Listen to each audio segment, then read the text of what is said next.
So here's the walkthrough for this take-home test you guys got back today.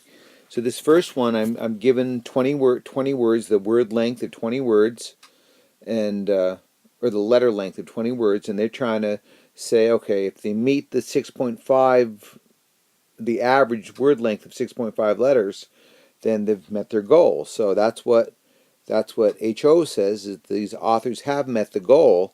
And H1 will say, well, no, they haven't. And if the words are too short, that's going to be too easy to read. If they're too long, they're probably going to be too long to read. So that's one thing they'll consider. So I knew I had to do a t-test because I'm not dealing with proportions. I'm dealing with the average. I'm a mean word length is the other giveaway. So a t-test. I put in my HO value for Munot. I've got my data in L1 because I do have the data.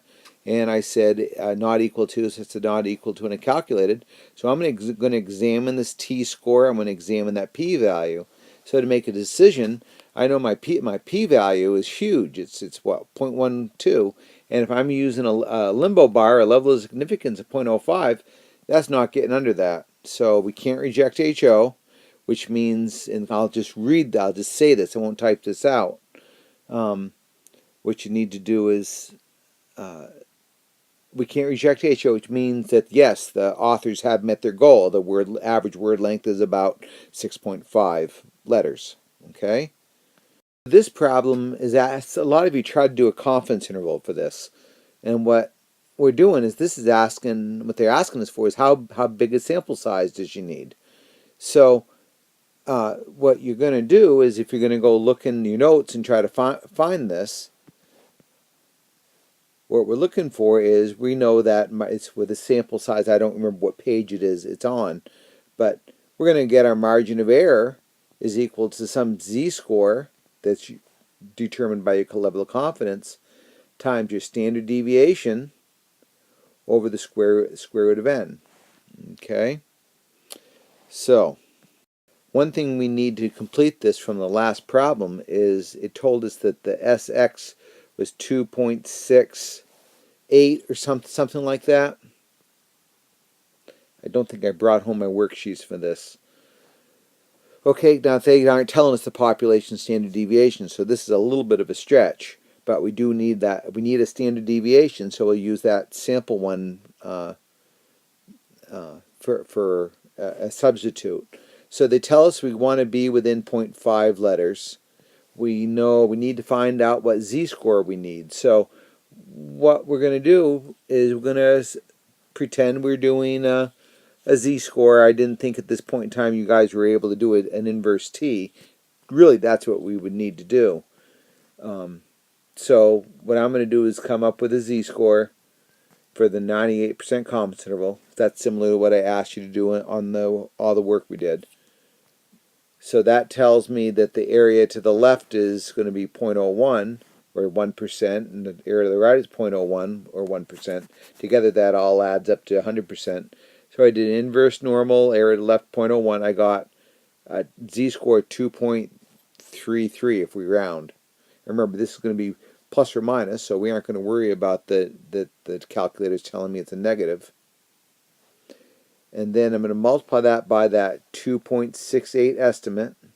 I'm seeing on my work here from the calculator, I must have rounded 2.69.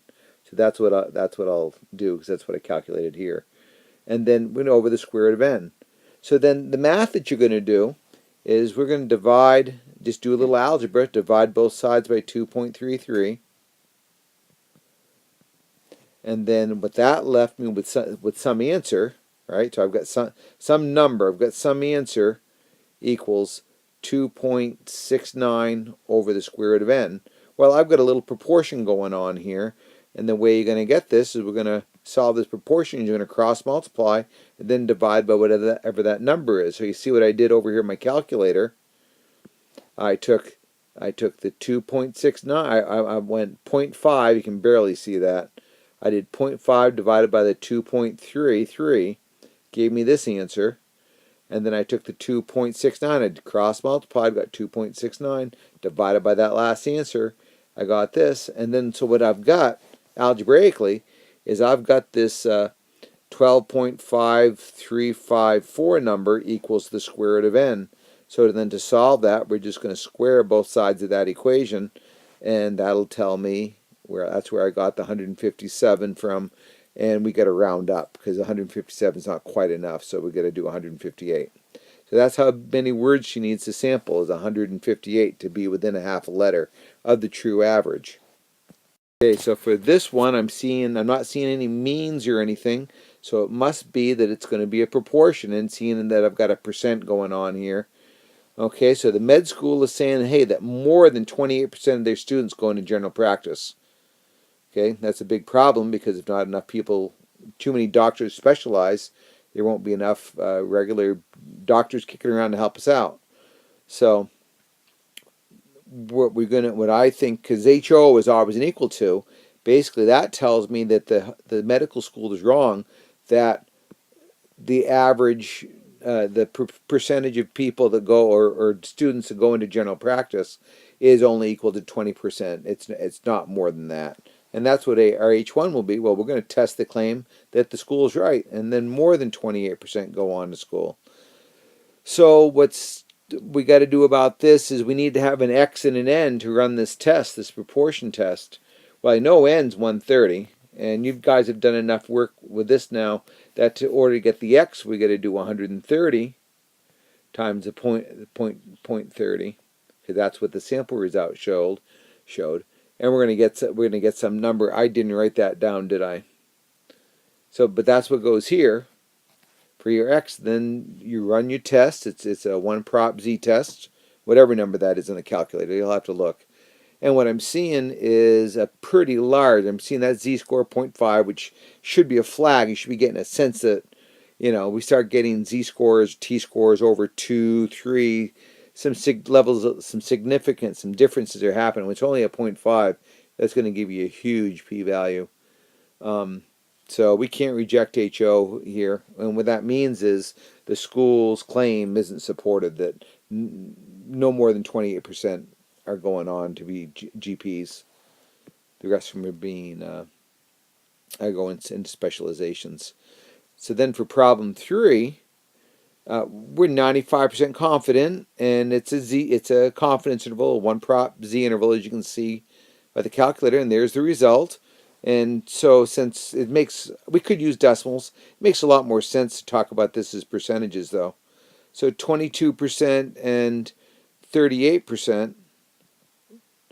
And we're confident that the true percentage or proportion, because I'm labeling these as percentages, that's better. So a true percentage of med students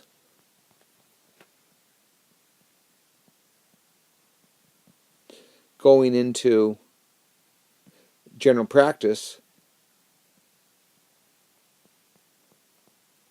this is why you got to listen to me besides just reading what I write, is between 22% to 38%. So since that includes, so you can go back and take it, since that includes the 28%, we can't reject HO. Of course, we knew that. Okay? So for this problem, they're telling us that the average height of a plant is 0.7 meters. And the gardener says that maybe because of what's happening locally, they're not getting that out of it.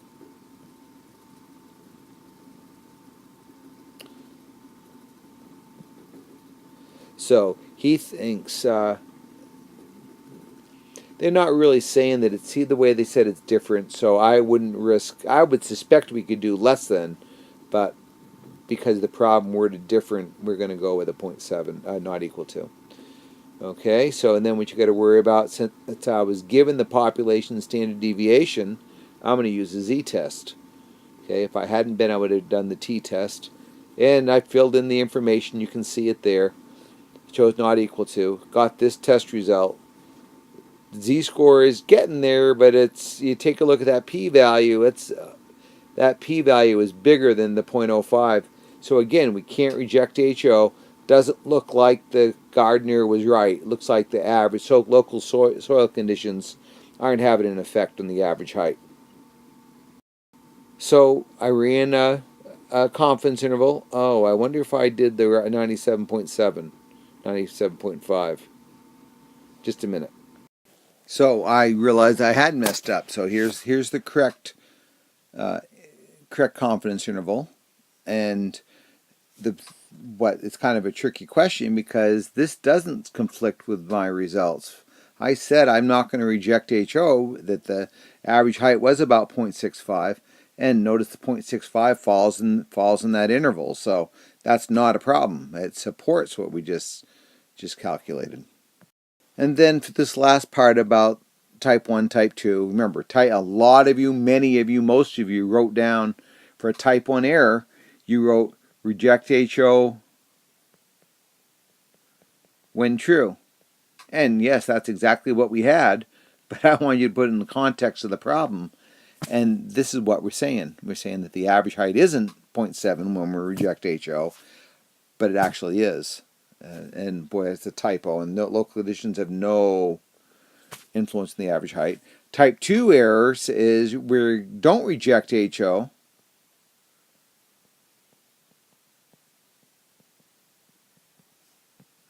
when we should. So in this case, we're saying that the local soil conditions don't play a role when they actually do, and that's the decision we made. So that's why we're risking a type 2. So I hope this helps you out as you're working through this problem set. Many problems just the same.